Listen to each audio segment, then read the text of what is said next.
রান্নাঘরে কাজ করছিলাম, গরমে ঘেমে উঠেছিলাম পুরোটা। ঘরে হাওয়া চলাচল না থাকায় একটু ভেজা ভাব লাগছিল গায়ে, কাপড়টাও স্যাঁতস্যাঁতে হয়ে উঠেছিল। শাড়ির আঁচলটা কাঁধের একপাশে হেলেছিল, খেয়াল করিনি ঠিক করে নেওয়ার কথা। এমন সময় টের পেলাম তার চোখ কোথাও আটকে গেছে, এক দৃষ্টিতে তাকিয়েছিল, ঠিক বুঝতে পারছিলাম না কোথায়।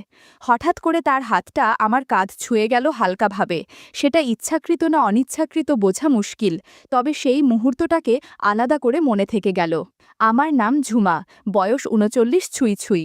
আয়নার সামনে দাঁড়ালে এখনও মনে হয় বয়সটা যেন হঠাৎ থেমে গেছে কোথাও। গায়ের রং ফর্সা, চুল ঘন কালো। পাড়ার অনেকে বলে আমার চলাফেরায় আলাদা একটা ভঙ্গি আছে, যেটা নজরে পড়ে যায় সহজেই। শাড়ি পরি ঢিলে ঢালা করে, আর ব্লাউজটাও বেশ আরামদায়ক মাপে। আমি জানি আমার হাঁটার ধরন, কথা বলার ছন্দ, এই সব কিছু পাড়ার অনেকের চোখে পড়ে। মহিলারা অনেকে মুখ চেপে হাসে, পুরুষরা চুপচাপ দেখে রাখে। আমি কখনো সংসার করিনি, ছোটবেলাতেই মা বাবা মারা গেছে। তারপর থেকেই মানুষদের বাড়িতে কাজ করতে করতেই বড় হয়ে উঠেছি। রান্না, ঘর মোছা, কাপড় ধোয়া, যা কিছু কাজ দরকার সব করি। তবে কাজের বাইরেও আমার একটা আলাদা পরিচয় আছে। লোকজন আমাকে চেনে, কারণ আমি গান গাই, ফেসবুকে মাঝে মাঝে রিল করি, হাসি খুশি থাকি। আমার গলায় যেন সবসময় একটা সুর লেগে থাকে, আর কোমরে থাকে কাজের তাল। আমি জানি আমার উপস্থিতি ঘরের পরিবেশে আলাদা প্রভাব ফেলে।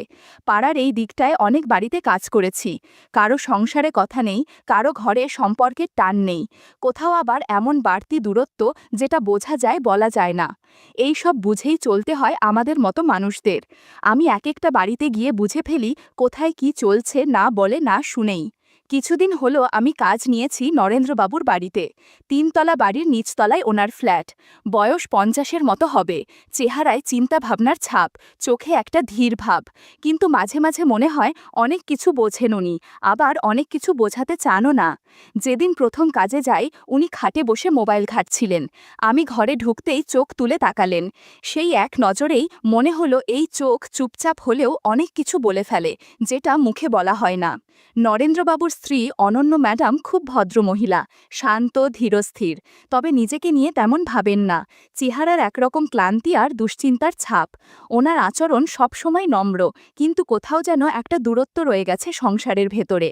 এই সংসারে অনেক কিছু আছে, কিন্তু অনেক কিছুই নেই। আমি রান্নাঘরে পেঁয়াজ কাটছিলাম, হাতে ছুরি চলছিল, কিন্তু মনটা অন্য কোথাও। মনে হচ্ছিল কেউ যেন পেছন থেকে তাকিয়ে আছে। ঘাড় না ঘুরিয়েও জানি সেই দৃষ্টিটা কার। ঘরের হাওয়ায় একটা অজানা উত্তাপ টের পাওয়া যাচ্ছিল। আমি কিছু বললাম না, তাকালামও না। আমাদের মধ্যে কোনো কথা প্রয়োজন পড়ে না সবসময়, শুধু সময়ের অপেক্ষা। এক দুপুরে যখন বাড়ি থাকবে ফাঁকা। রান্নাঘরের ফ্যান বহুদিন ধরে নষ্ট, আমি জানি, তবু কিছু বলিনি। গেট পেরিয়ে ঢোকার সময়েই বুঝেছিলাম আজ গরমটা একটু বেশিই লাগবে। সোজা রান্নাঘরে গিয়ে হান্ডি নামালাম, শাড়ির আঁচল কোমরে পেঁচিয়ে চুলটা সামলে কাজ শুরু করলাম। এমন সময় টের পেলাম চোখের দৃষ্টি এসে থেমেছে আমার দিকে। আমি ঘাড় না ঘুরিয়েও বুঝতে পারলাম নরেন্দ্রবাবু সোফায় বসে আছেন, চায়ের কাপ আর পেপারের আড়ালে থেকে চুপচাপ তাকিয়ে আছেন রান্নাঘরের দিকে। আমি তখন হাঁটু গেড়ে আলু কুড়োচ্ছিলাম, আঁচলটা একপাশে সরে গিয়েছিল, ঠিক করিনি। আমার ঘাড়ে ঘাম জমেছে, আর চারপাশের গরমে কাজ করতেও কষ্ট হচ্ছিল। এমন সময় আমি হালকা গলায় বললাম, বাবু ফ্যানটা কবে ঠিক করাবেন? উনি হেসে বললেন, এই গরমে তোমাকে দেখলে মনটাই ভালো হয়ে যায় ঝুমা। আমি শান্ত স্বরে বললাম, গরমে কেউ ভালো লাগে নাকি? উনি বললেন, সবাই না, কিছু মানুষ হয়। আমি তখনও পেঁয়াজ কাটছিলাম, চোখ জ্বলছিল, কিন্তু পানি পড়ছিল না। ঘরের গরমে চোখও যেন শুকিয়ে গিয়েছিল। আমার আঁচল তখনও একপাশে পড়েছিল, আমি আলতোভাবে তা ঠিক করছিলাম। ঠিক তখনই উনি রান্নাঘরের চৌকাঠে এসে দাঁড়ালেন, বললেন, আজ কি রাঁধছ? আমি বললাম, তরকারি ভুনো আর মাছ আলু দিয়ে। উনি বললেন, মাছটা একটু নরম করে ভাজো, আমার কাটায় সমস্যা হয়। আমি মাথা নাড়লাম, বললাম, আচ্ছা। আমি নিচু হয়ে কড়াই নামাচ্ছিলাম, এমন সময় পেছন থেকে একটা নিঃশব্দ উপস্থিতি টের পেলাম। উনি পিছনেই ছিলেন, এটা বুঝে নিলাম। আমি ধীরে উঠে দাঁড়ালাম, উনি সামান্য সরে দাঁড়ালেন। তারপর বললেন, তোমার কাজে একটা পরিচিত গন্ধ আছে, যেটা ঘরকেও অন্যরকম করে তোলে। আমি একটু ঘুরে বললাম, এই কথা বউয়ের সামনে বলেন না কেন? উনি হেসে বললেন, সব বোঝে সে, চুপ থাকলেই শান্তি পায়। আমি আর কিছু বললাম না, চামচে কারকারি নেড়েই যাচ্ছিলাম। পেছনে কে কিভাবে তাকাচ্ছে সেটা আমি বুঝে যাচ্ছিলাম। আঁচল বারবার পড়ে যাচ্ছিল, আমি ঠিক করছিলাম না। কারণ আমি জানি অনেক সময় চুপচাপ কাজ করতে করতেই কারো ভেতরের সিদ্ধান্ত তৈরি হয়ে যায়। দুপুর গড়িয়ে গেল। অনন্যা ম্যাডাম বসে ফোন দেখছিলেন। একবার আমার দিকে তাকিয়ে হালকা হাসলেন, আবার ফোনের স্ক্রিনে চোখ নামিয়ে নিলেন, যেন কিছুই দেখেননি, কিংবা হয়তো সবই বুঝে নিয়ে চুপ থেকে গেছেন। কখনো সেটা অভ্যাস, কখনো সেটা বাধ্যতা। আমি মাঝে মাঝে মনে করি এই বাড়ির ভেতরে যেন আর একটা নীরব গল্প চলে, যেখানে চাওয়াগুলো মুখে না বললেও টের পাওয়া যায়। কখনো এমন সময় আসে যখন কারো আচরণে আমি একেবারে চুপ হয়ে যাই। শুধু বুঝি রান্নাঘরের গরম যত বাড়ে তত যেন ঘরের হাওয়াতেও একটা চাপা উত্তেজনা জমে ওঠে, যেটা শুধু পেটের ক্ষুধা নয়, এক ধরনের বোঝাপড়ার ক্ষুধাও। সেদিন ছিল একটা নিস্তব্ধ দুপুর। রোদে অলসতা ঘিরেছিল চারপাশে। পাড়ায় শুনশান। আমি নরেন্দ্রবাবুর বাড়ির গেটে পৌঁছাতেই অনন্যা ম্যাডাম বললেন, আমি একটু বাইরে যাচ্ছি, ঘণ্টাখানেক রাখবে। মাথা নেড়ে ভেতরে ঢুকে পড়লাম। রান্নাঘরের জানালা দিয়ে রোদ এসে পড়ছিল ঘাড়ে। ঘরটা ছিল বেশ গরম। আমি শাড়ির আঁচল কোমরে পেঁচিয়ে কাজ শুরু করলাম, যাতে সহজ হয় নড়াচড়া। তাকের ওপর মোবাইল রেখে একটা রিল করার জন্য ক্যামেরা অন করলাম। মিউজিকটা আগেই ঠিক করে রাখা ছিল। হালকা ছন্দে শাড়ির আঁচল গুছিয়ে কাঁধে রাখছিলাম। চুলটা একপাশে করে একটু ঘুরে দাঁড়াতেই টের পেলাম পেছনে কেউ আছে। মোবাইলের স্ক্রিনে উল্টো পাশে দেখা গেল নরেন্দ্রবাবু দাঁড়িয়ে আছেন, চুপচাপ। আমি ঘুরে তাকাতেই উনি হেসে বললেন, তুমি এই সব রিল বানাও আর আমি ভাবি এত কিছু যদি ঘরের ভেতরেই থাকে, বাইরে আর কিছু দেখার দরকার পড়ে। আমি হেসে বললাম, এইসব শুনলে লোকে কি বলবে? উনি উত্তর দিলেন, লোক কি ভাবে সেটা নিয়ে ভাবি না, আমি দেখি শুধু তোমাকে। আমি তখনও তরকারি নেড়ে যাচ্ছিলাম, কিন্তু হাতের গতি কিছুটা কমে এসেছিল। বললাম, পাড়ায় অনেকে হাসে, কিন্তু চোখ সরায় না। উনি আরেকটু এগিয়ে এলেন, বললেন, তোমার কাজে এমন একটা ছন্দ আছে, সেটা চোখে পড়ে। আমি নিচু হয়ে কড়াই নামাচ্ছিলাম, এমন সময় পেছনে তার উপস্থিতি খুব কাছ থেকে টের পেলাম। খুব সাধারণভাবে উনি বললেন, তুমি একা থাকলে ঘরটা অন্যরকম লাগে। আমি বললাম, ম্যাডাম তো বাড়িতে নেই। উনি জবাবে বললেন, তাই তো কথা বলার সুযোগ হয়। সেই মুহূর্তে আমি আর কোনো উত্তর দিলাম না, কেবল কাজেই মন দিলাম। চারপাশে বাতাস ভারী হয়ে উঠেছিল। রান্নাঘরের দরজা খোলা থাকলেও ঘরের পরিবেশে যেন এক ধরনের নীরব বোঝাপড়ার ছাপ ছিল। আমি জানি ওই মুহূর্তে আমি আর কেবল একজন কাজের মানুষ ছিলাম না, আমি ছিলাম একজন সচেতন নারী, যার উপস্থিতি কাউকে নীরবভাবে নাড়া দেয়। এবং উনি ছিলেন একজন মানুষ যিনি অনেক কিছু বুঝেও দিনের পর দিন চুপচাপ থাকেন। সেদিন দুপুরে আমরা কেউ কিছু বলিনি, তবুও অনেক কিছু বলা হয়ে গিয়েছিল, শুধু দৃষ্টিতে, নীরবতায়। সেই দিনের পর থেকে কাজ চলতে থাকলো আগের মতোই। তবে আমি বুঝি এক জায়গায় বেশি দিন থাকলে মানুষ অভ্যস্ত হয়ে পড়ে। মনও ধীরে ধীরে একটা নির্দিষ্ট ছকে আটকে যায়। কিন্তু আমি চাই না অভ্যস্ত হয়ে যায়। তাই নতুন একটা বাড়ির কাজ নিলাম। সেই বাড়িটা রাস্তার মাথার দিকে ৩ তলার ফ্ল্যাট। ভেতরে ঢুকেই মনে হয় বাতাসে একটা আলাদা ঘরোয়া সুবাস মিশে আছে, যেটা খুব পরিচ্ছন্ন আর সাজানো মনে হয়। জানালায় পর্দা, আলোটা কুসুম গরম হলুদ। যিনি থাকেন তার নাম অঞ্জলা।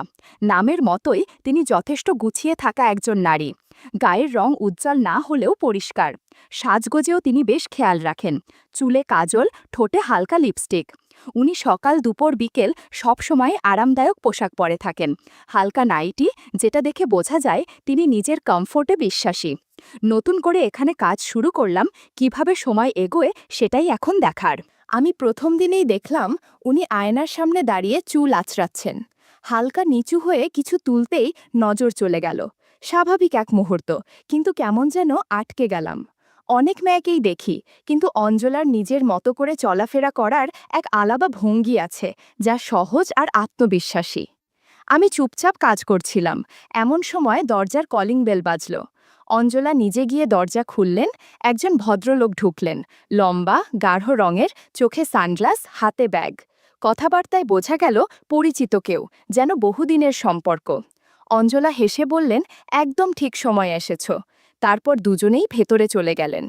ঘরের দরজায় পর্দা টানা ছিল, আমি নিজের কাজে ব্যস্ত ছিলাম, তবে মাঝে মাঝে কিছু কথা কানে আসছিল। মাঝে মাঝে হাসির শব্দ, মাঝে মাঝে নীরবতা, একটা চাপা বোঝাপড়ার ছায়া যেন ঘরের হাওয়ায় মিশে যাচ্ছিল। আমি কিছু দেখিনি, কিন্তু অভিজ্ঞতা বলে দেয় কোন ঘরে কারা কতটা কাছাকাছি। লোকটার নাম সঞ্জয়, সেটা পরে বুঝলাম। তিনি নিয়মিতই আসেন, কখনো দুপুরে কখনো বিকেলে। অঞ্জলা প্রতিবার দরজা খুলে বলেন, এইমাত্র চা হয়ে গেছে। ওদের মধ্যে একরকম সহজ বন্ধুত্ব আছে, যেটা সময়ের পরীক্ষায় গড়ে ওঠে। অঞ্জলার স্বামী বিদেশে, ইতালিতে থাকেন বহু বছর ধরে। ফোনে কথা হয় ঠিকই, কিন্তু মানুষ যখন পাশে থাকে না, তখন ঘরের প্রয়োজন বদলে যায়। আমি বুঝি অঞ্জলার এই সম্পর্কটা শুধু আলাপ নয়, কিছু নির্ভরতার জায়গাও তৈরি করেছে। আমি প্রতিদিন এইসব ঘরে কাজ করতে করতে বুঝে ফেলি কোন ঘরের বাতাসে কীরকম ভার থাকে। অঞ্জলা কখনো এসব নিয়ে আমার সাথে কথা বলেন না, কিন্তু তার চলাফেরা, আত্মবিশ্বাস আর নিজের মতো থাকা সব মিলিয়ে বোঝা যায় তিনি জীবনকে নিজের মতো করে সাজিয়ে নিয়েছেন। সেদিনটা ছিল অপেক্ষাকৃত শান্ত দুপুর। অঞ্জলা বললেন, তুমি মশলাটা বেটে দাও, আমি একটু বিশ্রাম নিচ্ছি। আমি রান্নাঘরের কোণে বসে বাটা চালাচ্ছিলাম। কাজ করতে করতে একটু গরম লাগছিল। আঁচলটা কোমরে পেঁচিয়ে নিলাম, যেন সহজে কাজ করতে পারি। এমন সময় শুনলাম কেউ ঘরে ঢুকছে। মাথা না তুলেই কাজ করছিলাম। হঠাৎ ফ্রিজ খোলার শব্দ। ঘাড় ঘুরিয়ে দেখি সঞ্জয় দাঁড়িয়ে, হাতে এক গ্লাস পানি নিচ্ছেন। উনার চোখ আমার দিকে থেমেছিল কিছুক্ষণ। আমি বুঝলাম, তবে কিছু বললাম না। কেবল বাটার গতি একটু ধীরে করলাম, যেন শব্দটা একটু স্পষ্ট শোনা যায়। তিনি কাছে এসে বললেন, তুমি ঝুমা? আমি বললাম, হ্যাঁ, নতুন কাজ নিয়েছি এখানে। উনি বললেন, তোমার রান্নার গন্ধে কিছু আলাদা আছে মনে হয়। আমি হেসে বললাম, এখনো তো রান্না শুরুই হয়নি, মশলাই বাটছি। উনি বললেন, এই গন্ধটাই মনে টানে রাখছে। আমি এবার ওনার দিকে তাকালাম। চোখে চোখ পড়তে দুজনেই কিছুটা থেমে গেলাম। কয়েক মুহূর্ত নীরবতা। তারপর আমি বললাম, চা করে দিচ্ছি, বসুন। উনি বললেন, না, বেশি সময় নেই, তবে তোমাকে দেখে মনে হচ্ছে সময় একটু থেমে থাকুক। আমি আবার বাটার দিকে মন দিলাম, কিন্তু এবার গতি ছিল একটু আলগা, একটু শান্ত, যেন শব্দটা ঠিকঠাক পৌঁছায়। উনি পাশে দাঁড়িয়েই ছিলেন। আমি বললাম, দিদি ঘুমোচ্ছেন মনে হয়। উনি বললেন, ক্লান্ত বলছো, অথচ তোমারই মুখে পরিশ্রমের ছাপ বেশি। আমি হাসলাম না, কিছু বললাম না, শুধু হাত চালাতে লাগলাম। বাইরে বিকেলের আলোটা ঘরের ভিতর ঢুকছিল। সব কিছু যেন এক ধরনের থেমে থাকা সময়ের মধ্যে আটকে গিয়েছিল। আমি ধীরে উঠে দাঁড়ালাম, মশলার হাঁড়িটা তাকের ওপর রাখলাম, তারপর পেছনে না তাকিয়েই বললাম, শব্দ ছাড়া কথা আপনি বুঝতে পারেন? ও হেসে বলল, যারা না বলেও অনেক কিছু বোঝে তারাই এসব বুঝতে পারে। আমি একবার চোখ তুলে তাকালাম। ওর চোখে এক ধরনের গভীরতা ছিল, যেটা সবসময় কথায় প্রকাশ হয় না। আমি আর কিছু বললাম না, শুধু জিজ্ঞাসা করলাম, চা লাগবে? সে বলল, চা নয়, আজ শুধু এই ঘরের গন্ধটুকুই মনে রাখব। তারপর এক গ্লাস পানি হাতে নিয়ে ধীরে সরে গেল, কিন্তু তার উপস্থিতির একটা ছাপ থেকেই গেল। আমি আবার কাজে মন দিলাম। মশলার গন্ধ এবার যেন রান্নাঘরের বাইরে পর্যন্ত ছড়িয়েছিল। বুঝতে পারছিলাম কেউ আজ আমার কাজ নয়, আমাকে লক্ষ্য করছিল, আর সেই দৃষ্টি যেন ঘরের হাওয়াকে ভারী করে তুলেছিল। অঞ্জলা দিদি আগেই বলেছিলেন, আমি একটু বাইরে যাচ্ছি, তুমি রান্নাটা করে দিও। আমি চুপচাপ রান্নাঘরে ঢুকে পড়লাম। ঘরে বাতাস কম ছিল, কাজ করতে গিয়ে হালকা অস্বস্তি হচ্ছিল। এমন সময় আবার দরজার ঘণ্টা। সঞ্জয় এলেন, হাতে ব্যাগ, মুখে সেই চেনা হাসি। দিদি নেই? আমি মাথা নাড়লাম। উনি এসে দাঁড়ালেন ফ্রিজের পাশে। কিছুক্ষণ চুপ থাকার পর বললেন, তুমি আজ বেশ চুপচাপ। আমি বললাম, ঘরে কেউ নেই, কথা বলার মতোও কেউ নেই। উনি হালকা হেসে বললেন, তোমার নীরবতাই অনেক কথা বলে। আমি চামচ নাড়তে নাড়তে বললাম, সব কথা তো মুখে বলা যায় না। উনি একটু কাছে এলেন, তারপর বললেন, তোমার মধ্যে আজ কেমন যেন একটা আলাদা ছাপ আছে। আমি কিছু বললাম না, কাজ করছিলাম। হঠাৎ একটা নরম সুরেও বলল, তুমি আজ অন্যরকম লাগছো। আমি সেদিকে ফিরলাম না, কিন্তু বোঝা যাচ্ছিল কথা নয়, বোঝাপড়া হচ্ছে। একসময় আমি ধীরে পেছন ফিরে তাকালাম। চোখে চোখ পড়তেই এক মুহূর্ত যেন থেমে রইল। একটা শব্দ ভার পড়ে যাওয়া, মেঝেতে ঠোকা লাগলো, তবুও কেউ চমকালো না। আমি জানতাম সেই মুহূর্তে আমি আর শুধু একজন কাজের লোক নই, আমি হয়ে উঠেছি একটা উপলব্ধি, একটা এমন উপস্থিতি যাকে কেউ হয়তো শব্দ না করেও মনে রাখে। সন্ধ্যা নামছিল। জানালার পাশে দাঁড়িয়ে আয়নার দিকে তাকালাম। আলো এসে পড়ছিল মুখে, একদিকে ছায়া। শাড়িটা একটু এলোমেলো ছিল, আমি নিজেই গুছিয়ে নিলাম। আয়নায় চোখ রেখে নিজেকে দেখলাম, আমি কি কেবল কাজের জন্য? ঝাড়ু, বাসন, রান্না? না, আমি একজন সম্পূর্ণ নারী, নিজের মতো করে ভাবি, চলি, স্বপ্ন দেখি। নরেন্দ্রবাবু, সঞ্জয়, অঞ্জলার মতো মানুষের চোখে আমি কেবল একজন গৃহকর্মী নই, আমি এক অনন্য উপস্থিতি, যাকে কেউ মন দিয়ে দেখে, কেউ অনুভব করে, আর কেউ হয়তো কেবল পাশে এসে দাঁড়িয়ে চুপচাপ কিছু বোঝে। আমি মোবাইলটা তুললাম, একটা ছোট্ট ভিডিও করলাম, আয়নার সামনে দাঁড়িয়ে হালকা হাসলাম, ক্যাপশন দিলাম, এই আমি শুধু কাজের না, আমি নিজেই এক গল্প। তারপর জানালার দিকে তাকিয়ে দাঁড়িয়ে রইলাম। বাইরের হাওয়ায় একরকম প্রশান্তি, ঠিক যেন আমি অপেক্ষা করছি এই প্রতিদিনের ভিতরেও একদিন যদি কেউ দেখে নেয় আমি কে।